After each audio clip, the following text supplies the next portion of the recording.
சிலங்க பேர் வந்து இப்போ நிறைய தப்பு பண்ணிட்டு இருக்காங்க. கல்யாணுக்கு முதல்ல வந்து 2 பேரும் சேர்ந்துட்டு இருக்கு. அது பெரிய தவறு. அது எல்லாத்துக்கும் வந்து செட் ஆகாது. ஒரு புருஷன் பொன்னாட்டு மாதிரி வாழறதுக்கு கூட ஒரு டைம் இருக்கு. அந்த நேரத்துல வந்து சிலங்க பேர் வந்து ஒன்னாகிற டயத்துல வந்து அந்த ஆசை தீராம ஆத்மங்கள் வந்து அவங்களுக்கு பிடிச்சிருப்பாங்க. இதனால எனக்கு கல்யாணம் நடக்கிறது இல்லை, எனக்கு எல்லாம் சின்ன பசங்களுக்கு சின்ன ஆளுக்கு கல்யாணம் ஆயிட்டு இருக்குது, கண் முன்னாடி இருக்கிறதால புருஷனை பொண்டாட்டோட சந்தோஷமா வாழ்ட்டு இருக்குதுன்னு. ஆனா பொண்ணுங்கள் பையங்கள் எல்லாம் வந்து வருத்தப்பட்ட அவங்களுக்கு தெரியாம பண்றது மூலம் கல்யாணத்துக்கு முதல்ல வந்து மக்கள் யாரும் என்ன தப்பு பண்ணக்கூடாது.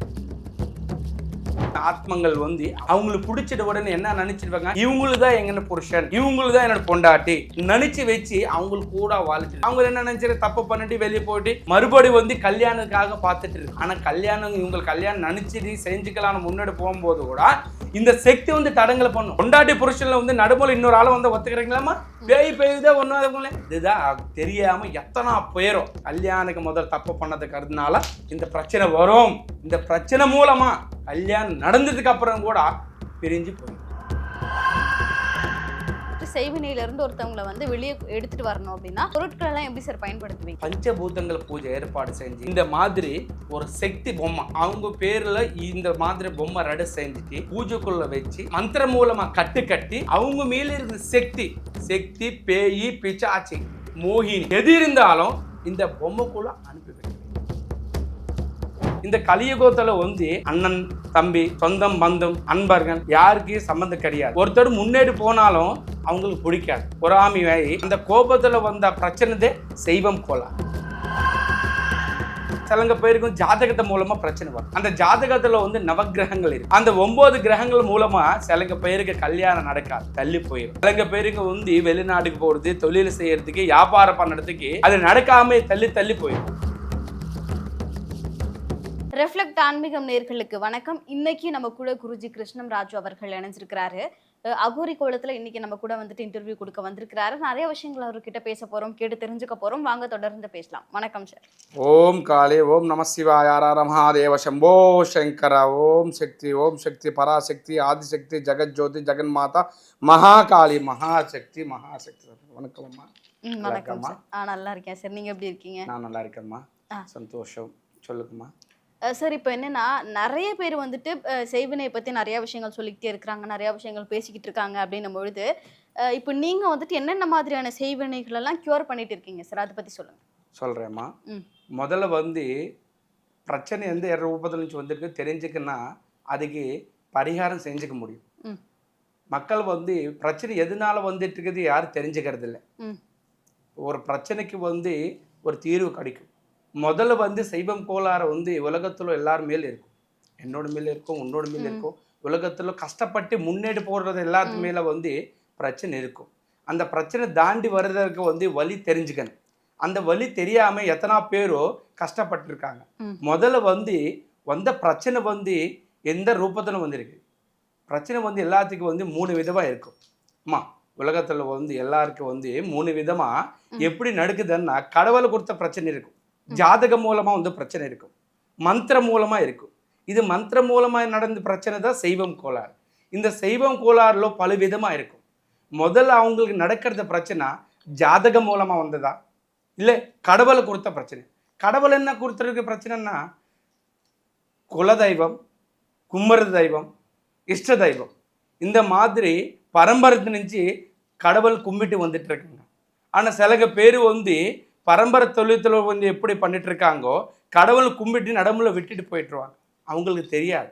சிலங்க பேர் வந்து ஒரு காரியத்துக்காக ஒரு விஷயத்துக்காக கடவுள்னு வேண்டிட்டு இருக்காங்க. எனக்கு இந்த காரியம் நடந்துட்டுருக்குன்னா உங்கள் கோயிலுக்கு வரேன், உங்கள் கோயிலுக்கு இது கொடுக்குறேன், இது செய்கிறேன்னு ஏதோ விதமாக வேண்டிட்டு அந்த காரியம் முடிச்சிட்டுக்கு அப்புறம் வந்து கடவுள்னு மறந்துட்டுவாங்க சிலங்க டைமில். அந்த நேரத்தில் வந்து கடவுள் வந்து யாருக்கு வந்து உயிர் பிரச்சனை எந்த பிரச்சனை கொடுக்க மாட்டீங்க. அது வந்து கனவுல தெரிஞ்சு கனவுல காட்டுட்டு இந்த மாதிரி பிரச்சனைக்கு வந்து நீங்கள் இது மூலமாக நீங்கள் பாதிக்கப்படுறீங்கன்னு அதை வந்து தெளிவாக சொல்லுவாங்க. அது தெரிஞ்சுக்க ஆள் வந்து எந்த கடவுளுக்கு போய் கும்பிட்டுருக்காங்கோ அந்த கடவுள்கிட்ட போய் வேண்டிட்டு அவங்களுக்கு சொன்னதை வந்து கொடுத்து வச்சு செஞ்சுக்குன்னா அதெல்லாம் நிவர்த்தனை ஆயிடும். எந்த பிரச்சனை இல்லாமல் முன்னேறி போகும். அதோட வந்து சிலங்க பேருக்கும் ஜாதகத்தை மூலமாக பிரச்சனை வரும். அந்த ஜாதகத்தில் வந்து நவகிரகங்கள் இருக்கும், 9 கிரகங்கள் இருக்கும். அந்த 9 கிரகங்கள் மூலமா சிலங்க பேருக்கு கல்யாணம் நடக்காது, தள்ளி போயிடும். சிலங்க பேருக்கு வந்து வெளிநாட்டுக்கு போகிறது, தொழில் செய்யறதுக்கு, வியாபாரம் பண்ணுறதுக்கு அது நடக்காம தள்ளி தள்ளி போயிடும். அது தெரியாது. அந்த தெரியாம வந்து பிரச்சனை ஆகி அவங்களை எங்கே போனாலும் எது செஞ்சுக்கினாலும் முன்னேறி வர முடியாது. அதனால கூட பாதிக்கப்படுவாங்க. இது வந்து முக்கியமாக வந்து இந்த இது கலியுகம். இந்த கலியுகத்தில் வந்து அண்ணன் தம்பி சொந்தம் பந்தம் அன்பர்கள் யாருக்கும் சம்மந்தம் கிடையாது. ஒருத்தர் முன்னேறி போனாலும் அவங்களுக்கு பிடிக்காது. எங்கள் கூட இருந்துட்டால் தான் முன்னேறி போயிட்டு இருக்குது, எங்கள் கூட பிறந்தால் தான் சம்பாதிச்சிட்டு இருக்காங்க, அவங்களுக்கு தான் நல்லது நடந்துட்டு இருக்கு. எதுக்காக நடந்துருக்கு? அந்த யோசனை பண்ணிட்டு அவங்கள மீது ஜாஸ்தியாக பொறாமை பண்ணுவாங்க. பொறாமையாகி கோபம் வந்து அந்த கோபத்தில் வந்த பிரச்சனை செய்வம் கோளாறு. அவங்கள எந்த எந்த ரூபத்தில் இருந்தாலும் முன்னேறி போகக்கூடாது நினச்சி வச்சு அவங்க பேரில் வந்து சிலங்க பேர்கிட்ட போய் மந்திரவாதிகள் கிட்ட போய் அவங்க பேர் கொடுத்து வச்சுட்டு மந்திரம் பண்ணுவாங்க. அதுதான் சைவம். அந்த சைவம் ரூபத்தில் அவங்களுக்கு அடிச்சதுக்கு அப்புறம் என்ன நடந்திருக்குவான்னா குடும்பத்தில் மன நிம்மதி இருக்காது, கணவன் மனைவிக்கு சந்தோஷம் இருக்காது, சேரி தொழில் விஷயத்தில் கூட முன்னேறி போக முடியாது. எவ்வளோ சம்பாதிச்சினாலும் கையில் தங்காது. அது வந்து அவங்க நினச்சிட்டு இருக்காங்க, ஐயோ நான் எவ்வளோ கஷ்டப்பட்டுருக்குது, ஒருத்தர் சொத்துக்காக ஆசைப்படுறதில்லை, ஒருத்தர் உதவிக்காக நான் ஆசைப்படுறதில்லை, நான் தான் கஷ்டப்பட்டு முன்னேறி வந்திருக்காங்க, ஆனாலும் மன நிம்மதி இருக்கிறது இல்லை, மனத்துருத்து இருக்கிறது இல்லை, எவ்வளோ பணம் சம்பாதிச்சா கையில் தங்கிறது இல்லை. என்ன ஆச்சுன்னு அவங்க ரொம்ப வருத்தப்பட்டுருவாங்க. அதுக்கு காரணந்தே காத்துக்குள்ள சுத்துறதுல சக்தி மூலமாக இதெல்லாம் நடந்துட்டு இருக்கு. ஒரு பொருள்னா கண்ணுக்கு தெரியும், ஆனால் ஒரு இடத்துக்கு போனால் அதெல்லாம் பார்த்துட்டு வர முடியும். ஆனால் காற்றுக்கு கண்ணுக்கு தெரியுமா? ஆனால் காற்று இருக்கா இல்லையா? இருக்கு. அந்த காற்றுலன்னு கெட்ட சக்தி இருக்கும். எத்தனை பேரோ வந்து ஒரு பக்கம் சுடுகாடு இருக்கும், ஒரு பக்கம் கோயில் இருக்கும். சுடுகாடுக்கு போறீங்களா கோயிலுக்கு போறீங்களா? கோயிலுக்கு தான் போயிடுவாங்க. எதுக்காக? சாமி வேண்டுறதுக்காக. இருக்கிற கஷ்டம் எல்லாம் அவங்களுக்கு மேலே வந்து இருக்கக்கூடாது நினச்சி வச்சு வேண்டுறதுக்காக கும்பிடுறதுக்காக சாமி கிட்ட போய் கும்பிடுவாங்க. சாமி கிட்ட கும்பிடும் போது நல்லது நடக்கும், அது கரெக்டு தான். ஆனால் சுடுகாடு கிட்ட யாருமே போக மாட்டேங்க. ஆனால் இருக்கிற இடத்து உண்மையத இடத்து அதுதான். உலகத்திலோ எத்தனை பேர் எவ்வளோ பணத்தை சம்பாதிச்சினாலும் இறந்து போனதுக்கப்புறம் யாரும் எதுவுமே கூட்டி போக முடியாது. ஒரு காசு கூட இல்லை, உடம்பு வெளியில் இருக்க துணி உடம்பு கூட எல்லாரும் விட்டுட்டு போயிடும். அந்த விட்டுட்டு போகிற ஆத்மாக்கு வந்து மன நிம்மதி இல்லைன்னா மனத்தொருத்து இல்லைனாலும் காற்றுல சுற்றிட்டு இருக்கணும். அந்த காற்றுல சுற்றிட்டு ஆசை தீராமல் இருந்தனால அந்த பரமாத்மாக்குள்ளே போகாமல் மேலக போகாமல் வெளியலோ அது வந்து சுற்றிட்டு இருக்கும். சுற்றிட்டு ஒருத்தன்னு பிடிச்சிடுவாங்க. பிடிச்சிட்டு உடனே அவங்க மனசில் இருக்கிறது வேதனை கஷ்டத்தை வந்து அவங்களுக்கு கொடுத்துட்டு இருக்கும். இந்த காதுக்கு கண்ணுக்கு தெரியாமல் இருந்தனால இத்தனை வருஷம் இத்தனை நாள் வந்து அவங்க நல்லபடியாக சம்பாதிச்சுட்டு வியாபாரம் பண்ணி முன்னேறி போகலாங்கன்னு திடீர்னு வந்து எல்லாம் நாசனமாகி போயிடும். எது பிடிச்சிட்டுனாலும் எது செஞ்சிட்டுனாலும் ₹1 கோடி வியாபாரம் வச்சுட்டு பண்ணாலும் கூட நாசனமாகி போயிடும். என்ன அது எனக்கு தான் எதுக்காக இப்படி நடந்துட்டு இருக்குது? ஆனால் மனச்சிக்கல் மனவேதனில் அவங்க மைண்ட் எல்லாம் அப்செட் ஆகி போயிடும். அவங்க யோசனை ஆலோசனை திங்கிங் எல்லாம் நாசனமாகி போயிடும். அதுக்காக தான் ரொம்ப மன வரைச்சல் போயிடும். இப்போது ஒரு இடத்துல அடிப்பட்டுனா வலி தெரியும், அது வந்து மறந்து வச்சுன்னா சரியாயிடும். ஆனால் மனசுக்கு வந்து அடிப்பட்டுனா அதுக்கு மறந்து இருக்காது. யாருக்கிட்ட போய் தெரிஞ்சுக்கணி அதுக்கு நிவர்த்தனை செஞ்சுக்கன்னா அது கரெக்டாக சரியாகும், சரி பண்ண முடியும். இல்லைன்னா அது வந்து எந்த இடத்துக்கு போனாலும் எது செஞ்சாலும் கூட கரெக்டாக சக்ஸஸ் ஆகும். இதுதான் சைவம் கோளாறு. இந்த சைவம் கோளாறு சொந்தம் பந்தம் அண்ணன் தம்பி குடும்பத்தில் இருக்கிறத எல்லாத்துக்கும் வெளியே இருக்கிறதா இருக்கு. ஒருத்தருக்கு சம்மந்தம் இருக்காது. அவங்களுக்கு வந்து நல்லபடியாக படிச்சுட்டு நல்லபடியாக வியாபாரம் செஞ்சுக்கிறேன் நல்லபடியாக வெளிநாடு போகிறத பார்க்குறது கூட இவங்களுக்கு வந்து நம்ம கூட இருக்கிற ஆளும் நம்ம முன்னாடி இருக்கிற ஆளும் இவங்க நல்லதாக இருக்காரு, இவங்களுக்கு பண்ண முடியாது, இவங்களுக்கு எது செஞ்சுக்க தெரியாது. ஆனால் அடுத்த ஆள் செஞ்சிருந்தது புறாங்க. இவங்களுக்கு கஷ்டப்பட மாட்டேங்க, அடுத்த ஆள் கஷ்டப்படுறத பார்த்துட்டு அவங்களுக்கு பிடிக்காது. அவங்களை ஏதோ விதமாக வந்து நாசனம் பண்ணுறதுக்காக ஓச்சர் பண்ணிட்டு இருக்குது. அதுதான் அம்மா இது இந்த உலகத்தில் வந்து இது வந்து எப்படி தான் இருக்குன்னா முக்கியமான விஷயங்கள் வந்து ஒருத்தர் முன்னேறி போனால் பிடிக்காதுங்க, அவங்கள செய்ய மாட்டேங்க, அடுத்த ஆளுங்க நல்லபடி இருக்க மாட்டேங்க. அது மூலமாக வந்து பொறாமை ஜாஸ்தியாகி ஆசை தீராமை ஆத்மங்கள் பிடிச்சி வச்சுட்டு மந்திரத்து மூலமாக திக்பந்தனம் பண்ணி திக்பந்தனம் பண்ணுவாங்க. வந்து 8 விதமாக ஈஸ்ட் நார்த்து ஏற்று சொல்லுவாங்களம்மா. அது விதமாக வந்து எந்த நாட்டுக்கு போனாலும் எந்த ஊருக்கு போனாலும் எந்த கிராமத்துக்கு போகலானோ இவங்க மீது செஞ்சு வச்சிருக்கிற பிரச்சனை அது மறுபடியும் வந்து நிவர்த்தனை செஞ்சுட்டுனா அது ஆகும். இல்லைன்னா லைஃப் லாங் அவங்க கூட தான் சுற்றுரும், அவங்க லைஃப் லாங் அவங்க கூட தான் இருக்கும். எதுக்காக தான்னா இது கடவுள் கொடுத்த பிரச்சனை இல்லை, ஜாதகத மூலம் வந்த பிரச்சனை இல்லை, இது மந்திர மூலமாக செஞ்சு வச்சு ஒருத்தர் அனுப்பி வச்சிருக்காங்க. இது அனுப்பி வச்சிருது அது எப்படி அனுப்பி வச்சிருக்கு அதே விதமாக வந்து அதுக்கு நிவர்த்தனை செஞ்சுட்டுனா அது கரெக்டாக சரியாயிடும். இல்லைன்னா நீங்கள் எத்தனை வருஷம் எத்தனை நாளும் அது வச்சுக்கினாலும் உங்கள் லைஃப் லாங்கு தான் போயிட்டே இருக்கும். லைஃப் லாங் கூட உங்கள் கூட தான் இருக்கும். ஏன்னா அவங்க நினச்சிட்டு வாங்க, ஐயோ நம்ம வீட்டுக்கு வந்ததுக்கு அப்புறம் தான் புது வீடு கட்டிருக்குது, இந்த வீடு இருக்குன்னா வாடகை வீடு இருக்குது, இந்த வீட்டில் இருந்த மூலமாக எனக்கு நல்லது நடக்கிறது இல்லை, இந்த இடத்துல இருக்கிறது எனக்கு நல்லது நடக்கிறது இல்லை நினச்சிட்டு வச்சிட்டு இருக்குது. ஆனாலும் முக்கியமான விஷயங்கள் வந்து அவங்களுக்கு நடக்கிறத பிரச்சனை வந்து எது மூலமாக நடந்து தெரிஞ்சுக்கனாலும் அது சரி பண்ண முடியும். அது தெரிஞ்சுக்காம இந்த இடத்த மாற்றிட்டு இந்த வீடு மாற்றிட்டு போனாலும் பிரயோஜனம் இருக்காது. எதுக்காகுதுன்னா இது வந்து காற்று வந்து எந்த இடத்துக்குன்னா சுற்றிடும். உலகமே காற்றுல இருக்குது, பஞ்சபூதங்கள் மூலமாக இருக்குது. ஆமாம் இல்லையாம்மா? அதுதான் சைவம் கோளாறுன்னா மந்திர சக்தி மூலமானா அது எப்படிதான் நடந்துட்டு இருக்குதம்மா. அந்த மந்திர சக்தின்னு எடுத்துக்க நிவர்த்தனை செஞ்சுக்கன்னா அது நல்லா நடக்கும். ஆனால் அதை எடுக்கிறதுக்கு எல்லாத்துக்கும் முடியாது. இது சைவம் கோளாறு பல விதமாக இருக்கும். Okay sir. இப்போ நீங்க வந்துட்டு செய்வினை கோளாறு மூலமா என்னென்ன விஷயங்கள்லாம் நடக்கும், சைடு எஃபெக்ட்லாம் சொல்லியிருந்தீங்க. இப்போ வெளிநாட்டுக்கு போகணும்னு நினைக்கிறவங்களால போக முடியாது, திருமணம் ஆகாம இருக்கும், குழந்தை பிறக்காம இருக்கும்னு சொல்லி நிறைய விஷயங்கள் நம்ம பேசும்பொழுது சார், இப்போ சில பேருக்கு இதெல்லாம் இயற்கையாவே நடக்கிறதுக்கான வாய்ப்புகளும் இருக்கு. சில பேர் ஜாதகத்துல பிரச்சனை இருக்கும். இப்போ சில பேருக்கு வந்து திருமணம் தள்ளி போறதுக்கு கூட சில காரணங்கள் இருக்கலாம்னு வச்சுக்கோங்களேன். ஆனா அதுக்கு வந்து செய்வினை தான் காரணமா இல்ல இந்த மாதிரி வேற காரணங்கள் இருக்கா அப்படிங்கிறத நம்ம எப்படி தெரிஞ்சுக்கலாம்?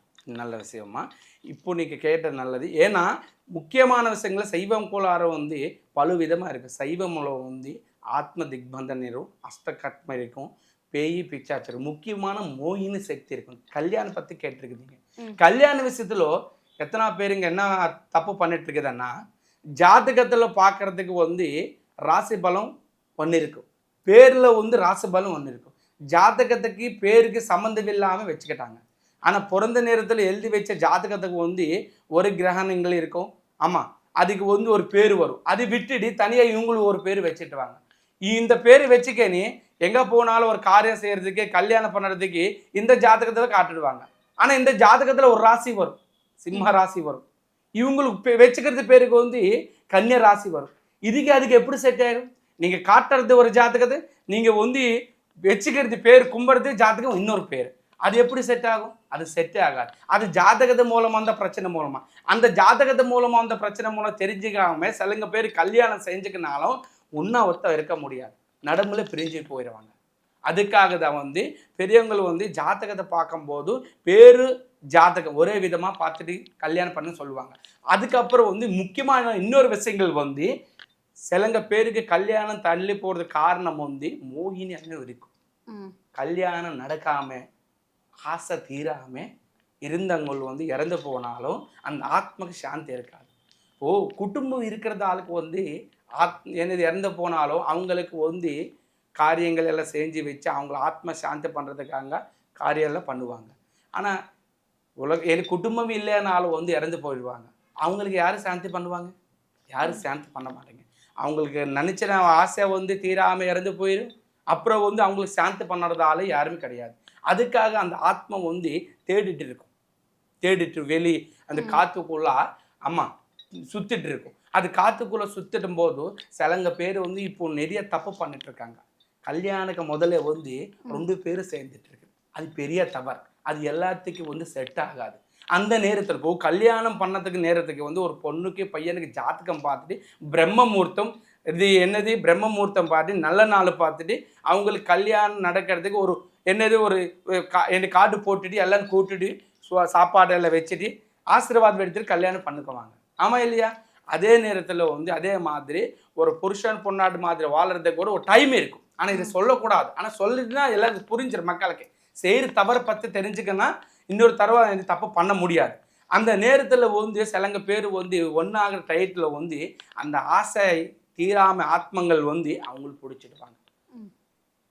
அவங்களுக்கு பிடிச்சிட்ட உடனே என்ன நினச்சிடுவாங்க, இவங்களுக்கு தான் எங்கன்னு புருஷன், இவங்களுக்கு தான் என்னோட பொண்டாட்டி நினச்சி வச்சு அவங்களுக்கு கூட வாழ்ந்துட்டு இருக்கும். அவங்க என்ன நினச்சிட்டு தப்பு பண்ணிட்டு வெளியே போயிட்டு மறுபடியும் வந்து கல்யாணத்துக்காக பார்த்துட்டு இருக்கோம். ஆனால் கல்யாணம் இவங்களுக்கு கல்யாணம் நினச்சிட்டு செஞ்சுக்கலான்னு முன்னாடி போகும்போது கூட இந்த சக்தி வந்து தடங்களை பண்ணும் இந்த ஆவி. ஏன்னா இவங்களுக்கு வந்து அது என்ன நினச்சிருக்குது, இவங்களுக்கு தான் என்ன புருஷன், இவங்களுக்கு தான் என்ன பொண்டாட்டி நினச்சும் போதும் பொண்டாட்டி புருஷனில் வந்து நடுமுறை இன்னொரு ஆளை வந்து ஒத்துக்கிறீங்களாமா? அதே மாதிரி மனுஷன் கல்யாணம் பண்ணிக்கினாலும் ஒரு பொண்டாட்டி வந்து இன்னொரு ஆள் கிட்ட போனாலும் புருஷனை ஒத்துக்க மாட்டேங்க, புருஷனை வந்து இந்த பொண்டாட்டி கிட்ட போனாலும் கூட இவங்களும் ஒத்துக்க மாட்டாங்க. அதே மாதிரி இந்த ஆவி வந்து, இந்த சக்தி வந்து என்னது, மோகினி சக்தி, அவங்களுக்கு பிடிச்சிட்டு கல்யாணம் பண்ணிக்கிட்டாங்க. அவங்களுக்கு கல்யாணம் பண்ணுங்கும் போதும் அவங்களுக்கு வாழ்க்கையில வந்து இன்னொரு பொண்டாட்டி என்ன எப்படி வரும், இன்னொரு பொண்ணு எப்படி வரும், அது எல்லாம் வர முடியாது. அது வந்து ஆம்பளைக்கு பொம்பளைக்கு அப்படிதான் நடக்கும். அதுதான் மோகினி சக்தி. அவங்களுக்கு எல்லாம் பிரச்சனை பண்ணி கல்யாண விஷயத்திலோ தொழில் விஷயத்திலோ எங்கே போனாலும் தடங்கள் வச்சுட்டு மன நிம்மதி இல்லாமல் மன வளைச்சலை வந்து நான் எதுக்காக இருக்காங்க, எதுக்காக எனக்கு நடக்கிறது இல்லை, ஆனால் ரொம்ப டென்ஷன் ஆகி அவங்களுக்கு தெரியாமல் தற்கொலை பண்ணி இறந்து போயிடுவாங்க. இறந்து போனால் இருக்கிற உள்ளுக்குள்ளே பிடிச்சி ஆத்மக்கு வந்து ஒரு பொண்டாட்டி புருஷனை மாதிரி அவங்களுக்கு கிடைக்கும். இவங்களை ஆசை தீராமல் இறந்து போகிறதுக்கு அப்புறம் தான் அது ஆவியாக மாறும். இயற்கை வந்து அவங்களுக்கு ஆசை தீராமல் இறந்து போகிற ஆவி தான் இவங்களுக்கு பிடிச்சிருக்கு. பிடிச்ச உடனே வந்து இவங்களுக்கு அதே மாதிரி ஆசை தீராமல் இறந்து போகிறதுக்கு அப்புறம் தான் அவங்களுக்கு கூட இது புருஷன் பொண்டாட்டி மாதிரி காத்து தான் பிடிக்கும்ல, பேய் பெய்யுதே ஒன்றாதுங்களே, அதுதான் ஆகும். அது தெரியாமல் எத்தனை பேரும் கல்யாணுக்கு முதல் தப்பு பண்ணதுக்கு அதனால இந்த பிரச்சனை வரும். இந்த பிரச்சனை மூலமா கல்யாணம் நடந்ததுக்கு அப்புறம் கூட பிரிஞ்சு போயிடும். குழந்தை பாகியம் கிடைக்காது, மன நிம்மதி இருக்காது, எல்லாம் பிரச்சனை தான் ஆயிடும். இதுதான் மோகினி சக்தி. இந்த மோகினி சக்தி மூலமா கல்யாண விஷயத்திலோ முக்கியமா கல்யாணம் நடந்ததுக்கு அப்புறம் கூட புருஷனுக்கிட்ட பொண்டாட்டி இருக்க முடியாது, பொண்டாட்டி கிட்ட புருஷன் இருக்க முடியாது, எல்லாம் வந்து பிரிஞ்சு போயிடும். அது தெரியாம கோயில் கட்டி கோயிலுக்கு போய் கும்பிடுவாங்க, ஜாதகத்தை பார்த்துவாங்க, அப்படி எல்லா இடத்துக்கும் சுற்றிட்டு வர்றாங்க. நீங்கள் சேர் தவறு மூலமா, நீங்கள் சேர் தப்பு மூலமா நீங்கள் பாதிக்கப்பட்டிருக்குது. அது கடவுள்கிட்ட போனாலும் கோயிலுக்கிட்ட போனாலும் ஜாதகத்தை போனாலும் தெரியாது. ஏன்னா ஜாதகத்தில் எழுதி வச்சிருக்க பிரச்சனை இல்லை, நவகிரகங்கள் மூலமாக வந்த பிரச்சனை இல்லை, கடவுளை கொடுத்த பிரச்சனை இல்லை, இது நீங்கள் சேர் தப்பு மூலமாக வந்த பிரச்சனை. நீங்கள் ஒரு நிமிஷம் தப்பு பண்ணுறது மூலமாக உன்னோட 100 நிறவாக இருக்கிற வாழ்க்கை நாசமாக போச்சு. அது தெரியாது. இப்போ நடந்தது இது, இப்போ உலகத்தில் நடந்த பிரச்சனை தான் இதுதான் முக்கியமான பிரச்சனை. இந்த பிரச்சனை பற்றி யாரும் சொல்ல மாட்டீங்க. ஆமாம், எதுக்காகதுன்னா சொன்னால் புரிஞ்சிக்க மாட்டீங்க. அவங்களும் அவசரத்தில் தப்பு பண்ணது அவங்களுக்கு தான் தெரியும். அவங்கள அனுபவிக்கிறதுக்கு அப்புறம் தான் தெரிஞ்சு போயிடும். அது தெரிஞ்சுக்கினா நல்லது, தெரியாமல் போனாலும் எதுக்காக இந்த பிரச்சனை நடந்துருக்குது, எதனால எனக்கு கல்யாணம் நடக்கிறது இல்லை, எனக்கெல்லாம் சின்ன பசங்களுக்கு சின்ன ஆளுக்கு கல்யாணம் ஆகிட்டு இருக்குது, என் கண் முன்னாடி இருக்கிறதாலுக்கு புருஷனை பொண்டாட்டோட சந்தோஷமாக வாழ்ட்டு இருக்குதுன்னு. ஆனால் பொண்ணுங்கள் பையங்கள் எல்லாம் வந்து வருத்தப்பட்டிருக்கு அவங்களுக்கு தெரியாமல் பண்ணுறது மூலமாக. எதனால கல்யாணத்துக்கு முதல்ல வந்து மக்கள் யார் என்ன தப்பு பண்ணக்கூடாது. இது வந்து உலகம் எப்படி இருக்குதுன்னா நாட்டுக்குள்ளே வந்து இது வந்து முக்கியமாக வந்து கலியுகம் கிட்டத்துக்கு தான் அதிக ஜாஸ்தி இருக்குது பிரச்சனைங்க. இதுதான் விஷயம். அதுக்கு கல்யாண விஷயத்தை தள்ளிட்டு போயிட்டு இருக்கோமா. இது முக்கியமாக வந்து ரொம்ப முக்கியமான மோகினி சக்தி மூலமாக இதெல்லாம் நடக்கும். சார், இப்போ வந்து நம்ம செய்வினை பற்றி நிறைய விஷயங்கள் பேசிக்கிட்டு இருக்கோம். இங்கே நிறைய பொருட்கள்லாம் இருக்கு இல்லையா? நீங்கள் வந்துட்டு செய்வினையிலேருந்து ஒருத்தவங்களை வந்து வெளியே எடுத்துகிட்டு வரணும் அப்படின்னா இந்த பொருட்கள்லாம் எப்படி சார் பயன்படுத்துவீங்க? இப்போ வந்து ஒருத்தருக்கு வந்து செய்வம்னா பேய் பிடிச்சினாலும் சக்தி பிடிச்சிட்டாலும் அவங்களுக்கு வந்து நேரடி வர முடியாது. ஏன்னா நேரடி வர வச்சுட்டு உட்காந்து செய்கிறதுக்கு சிலங்க பேருக்கு வந்து டைம் இருக்காது, சிலங்க பேர் தூரத்தில் இருப்பாங்க. ஆமாம், நான் என்னது ஒரு கிராமத்தில் ஒரு நாட்டில் இருப்பாங்க, அவங்களும் வந்து இன்னொரு நாட்டில் இருக்க இன்னொரு கிராமத்தில் இருக்காங்க. ஆனால் எது இருந்தாலும் பிரச்சனை வந்து முக்கியமான வந்து அவங்கள உடம்பு விட்டு வரணும்.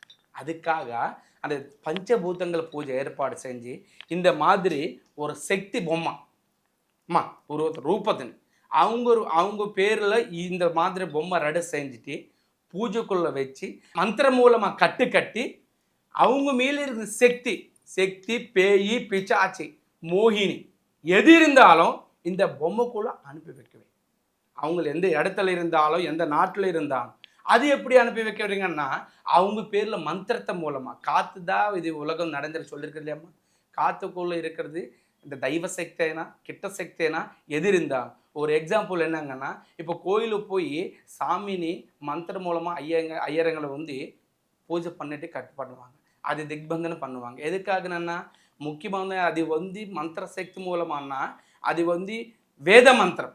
அந்த வேத மந்திரத்தில் சாமினி எந்திரிச்சது கும்பிடுறது சாப்பிட்றது எல்லாம் வந்து மக்கள் காட்டிடுவாங்க. அது நல்ல மந்திரம். இது வந்து அது பிராமணங்கள் ஐயங்கர் வந்து படிச்சிருக்க மந்திரம் மூலமாக அது கட்டுவாங்க. இது வந்து சக்தி மூலமாக மந்திர சக்தி மூலம் ருத்ர சக்தி மந்திர சக்தி கெட்ட சக்தி இருக்கும். அந்த மந்திர சக்திలో இருக்கிறது வந்து அஷ்ட திக்பந்தனలో வாயு கட்டு இருக்கும். வாயு கட்டு தானே அதே சொல்லியிருக்கேன், காத்து கட்டுறது. அந்த பஞ்சபூதங்கள் இருக்கும். உலகத்துல பஞ்சபூதங்கள் இருக்கா இல்லையாம்மா? காத்து எல்லா இடத்துல இருக்குது, நெருப்பு எல்லா இடத்துல இருக்குது, பூமி ஆகாயம் தண்ணி எல்லா இடத்துலயும் எல்லா உலகத்துல இருக்கு. பூமி மேல இருக்குது பஞ்சபூதங்கள். இந்த பஞ்சபூதங்கள் வச்சுட்டு அவங்க மேல இருக்கிற பிரச்சனைகளை வர வச்சு இந்த பொம்மைக்குள்ள அனுப்பி வச்சு அஷ்ட திக்பந்தனை பண்ணி மறுபடி இந்த பிரச்சனை வந்து திரும்பி அவங்கக்கிட்ட போகாமல் இருக்கிறதுக்காக இப்போ கட்டி வச்சுருக்காங்களோ ஆணி ஒரு பக்கம் 6 பக்கம் 6 ஆணை அணிச்சு கட்டு திக்பந்தம் பண்ணுவாங்க.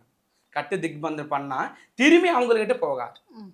திரும்பி போகாமல் இருந்துட்டுனா அவங்க வாழ்க்கையில் எந்த பிரச்சனை மறுபடி வராமல் நல்லபடியாக முன்னேட்டு போய் அவங்க நினச்சின மாதிரி கரெக்டாக சக்ஸஸ் ஆயிரும். சந்தோஷமாக அவங்க நினச்ச நேரத்துக்கு இந்த மாதிரி ரூபத்தில் எல்லாம் ரெடி செஞ்சுட்டு கட்டி திக்பந்தனை பண்ணி இதெல்லாம் பூஜையில் அஷ்ட திக்பந்தனை பண்ணி அவங்க மீது இருக்கிற பிரச்சனை எல்லாம் இழுத்து வச்சு கட்டுவாங்க. இதுதான் விஷயம். ஓகே, சரி. இப்போ இங்க தகடுலாம் இருக்கு இல்லைங்களா? இப்போ சில பேர் என்ன சொல்றாங்கன்னா, செய்வினை தகடு வந்து யாருக்குன்னா பண்ணி நம்ம அவங்க வீட்டுக்குள்ள வந்து தெரியாம எடுத்துட்டு போய் வச்சுட்டோம்னா தொடர்ந்து கெட்டதெல்லாம் நடக்கும்னு சொல்றாங்க. இப்போ அதை கண்டுபிடிக்கணும் அப்படின்னா நம்ம சில விஷயங்கள் பண்ணா அந்த தகடு எங்க இருக்கு அப்படிங்கறது அவங்களுக்கே கனவுல வரும், இல்லைன்னா தெரிய வரும் அப்படிங்கிற மாதிரியான விஷயங்கள்லாம் சொல்றாங்க. அதெல்லாம் உண்மைதானா? நீங்களும் அந்த தகடுலாம் வச்சிருக்கீங்க, அதை பத்தி சொல்லுங்க சார். கண்டிப்பா. இப்போ தகுடு விஷயத்தை கேட்டிருக்குதம்மா, நீங்க நல்ல விஷயத்தை கேட்டிருக்காங்க, நல்லது. ஆனா உலகம் வந்து நான் என்ன சொல்லியிருக்கேன், 3 விதமா நடந்துட்டு இருக்குது. பகல், அம்மா இரவு, அது இருந்தால் நைட்டு சொல்லுவாங்க. 3 விதமாக நடந்துருக்குது. அதே மாதிரி வந்து மந்திர சக்தி இருக்கும், யந்திர சக்தி இருக்கும், தாந்திரிக சக்தி இருக்கும். மந்திர சக்தின்னா பேசுறது, உச்சரிக்கிறது. இது பேசுறது மந்திரம் மூலம். அது படிக்க தேவையில்லை. படிக்க இல்லைனாலும் ஒருத்தர்கிட்ட கற்றுக்கிட்டாலும் போதும். அவங்களுக்கு கற்றுக்கிற அந்த மந்திரம் திரும்பி சொன்னால் அது கரெக்டாக சரியாயிடும். இல்லைன்னா அதுக்கு வந்து பவர் பத்த முடியலன்னா தகுடு எடுப்படுவாங்க. ஆமாம், பஞ்சபூதங்களுக்கு 5 விதமாக தகுடு இருக்குது. அது இந்தம்மா அந்த பஞ்சபூதங்கிறது மூலமோ அந்த தகுடு மேலே வந்து அது கட்டி திக்பந்தனம் பண்ணுவாங்க, எழுதிடுவாங்க. இந்த தகுடு மேலே இருந்து மந்திரம் இருக்குது. மந்திரம் உச்சரணை, அந்த மந்திரம் சொல்கிறது ஒரு விதமாக பூஜை விதம் இருக்கும். இது தகுடு மேலே எழுதி வச்சிருது. இது கட்டி வச்சிருது. வீட்டில் போய் வச்சுக்கினாலும் அது செஞ்சு வச்சிரு மந்திர சக்தி மூலமா கட்டி திக்பந்தனம் கர்ம எது இருந்தாலும் கூட இது இந்த தகுடு வச்சுக்கினாலும் போயிடும். அப்புறம் வந்து அவங்க கூட இருக்கிறது செய்யறது எந்த விஷயங்களும் அவங்களுக்கு தெரிஞ்சிடும். இந்த தாயத்தை வந்து முக்கியமா வந்து கட்டிக்கினாலும் அவருக்கு பாதுகாப்பு இருக்கும். செஞ்சு வச்சிருக்கிற பிரச்சனை மூலமா இருக்கிற பிரச்சனை மூலமா மறுபடியும் யாரும் செய்ய போகிறது என்னன்னா அது எடுத்து வச்சு நிவர்த்தனை பண்றதுக்கு தகுடு தாயத்தை இருக்கும். அந்த தகுடு தாயத்தை களத்துல கட்டுக்கினாலும் வீட்டில் வச்சுக்கினாலும் ஏற்கே செஞ்சு வச்சிரு பிரச்சனை போயிடும். இருக்கிற பிரச்சனைக்கு கூட மறுபடியும் யாரும் செஞ்சிற பிரச்சனை கூட வராமல் பாதுகாப்பு இருக்கும். அது தகுடு சக்தி அப்படிதான் இருக்கும். அது தகுடு மூலமா செஞ்சு வச்சிருக்கிற பிரச்சனை விதமாக வந்து அப்படிதான் நடக்கும். ஓகே, சரி.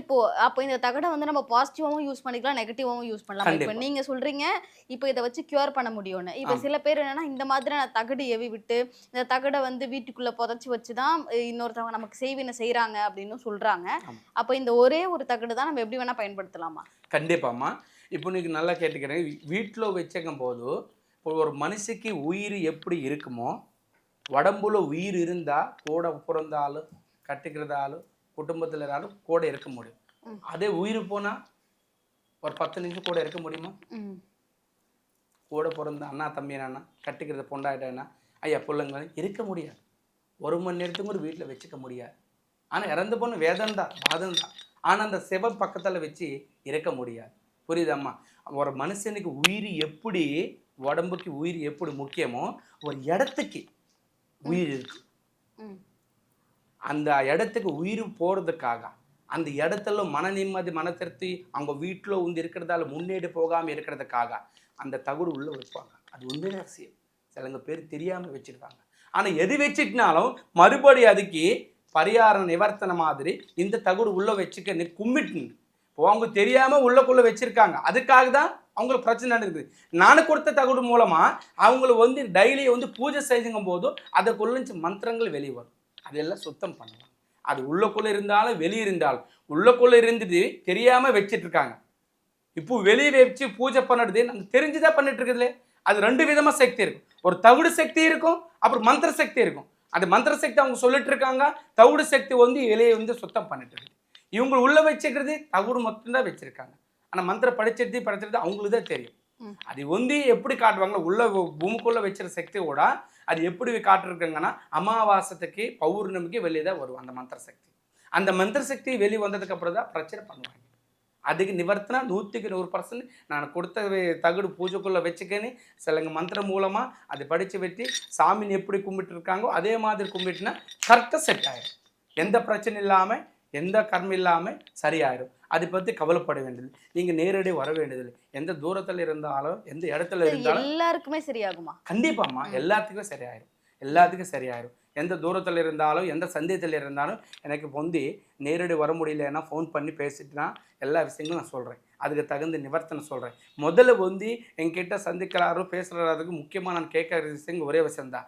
அவங்களுக்கு கடவுள் கொடுத்த பிரச்சனையா, ஜாதகம் மூலம் வந்த பிரச்சனையா, மந்திரத்தை மூலம் இருக்குன்னு பிரச்சனை தெரிஞ்சுக்கிறதுக்கு அப்புறம் தான் அதுக்கு நான் நிவர்த்தனை சொல்கிறேன். அது அவங்கள அங்கே இருந்தாலும் செஞ்சுக்கினாலும் என் கூட வந்து தெரிஞ்சுக்கினாலும் அதெல்லாம் சரி நான் கட்டு திக்பந்தம் பண்ணி நல்லது பண்ணுறேன். அதனால வந்து கவலைப்பட வேண்டியதில்லைம்மா. முதல்ல பிரச்சனை எந்த ரூபத்தில் வந்ததுக்கப்புறம் தெரிஞ்சுக்கினா நல்லது. அதுக்கு லைஃப் லாங்கும் நிவர்த்தனை இருக்கும். இல்லைன்னா எது செஞ்சுக்கினாலும் எது பண்ணிக்கினாலும் அது சரியாகும். எதுக்காகனா ஒரு எக்ஸாம்பிள் வந்து நெஞ்சு வலி வந்தாலும் தலைவலி வந்தாலும் தலைவலிக்கு மாத்திரை சாப்பிட்டா சரியாகும். அதே நெஞ்சு வலிக்கு வந்தாலும் தலைவலி மாத்திரை சாப்பிட்டா சரியாகுமா? சரியாகாது. ஏன்னா நெஞ்சு வலிக்கு அது வந்து உள்ளுக்குள்ளே இருக்கிறதுக்கு அது வித்தியாசம் இருக்குது, வெளியே இருக்கிறதுக்கு வித்தியாசம் இருக்குதும்மா. அதுதான் விஷயம். அதுக்காக தான் முக்கியமான விஷயங்கள் பிரச்சனை எந்த ரூபத்தில் நெஞ்சு வந்திருக்குது, எந்த இடத்துல நெஞ்சு வந்திருக்குது, எதுக்காக வந்துட்டு அது தெரிஞ்சுக்கணும், நிவர்த்தனை செஞ்சுக்கலாம். லைஃப்பில் எந்த பிரச்சனை இருக்காமல் முன்னேறி போயிடும். ஓகே சார், தொடர்ந்து நிறைய விஷயங்கள் வந்து எங்ககிட்ட ஷேர் பண்ணியிருக்கிறீங்க. உங்கள் நேரத்துக்கு ரொம்ப நன்றி சார். சந்தோஷம்.